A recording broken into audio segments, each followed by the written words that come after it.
What does indigenous mean?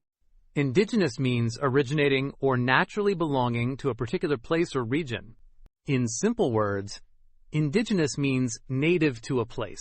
The word is often used for people, plants, animals, or cultures that have lived in a region for a very long time. For example, many indigenous communities have unique traditions and languages. This means these communities originally belonged to that region. Indigenous can also describe plants or animals that naturally grow in a specific area. For example, this tree is indigenous to the forest.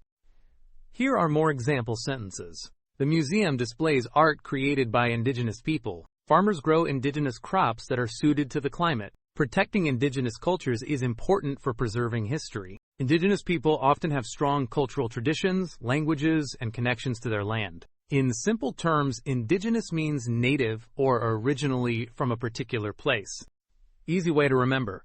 Indigenous means native to a place.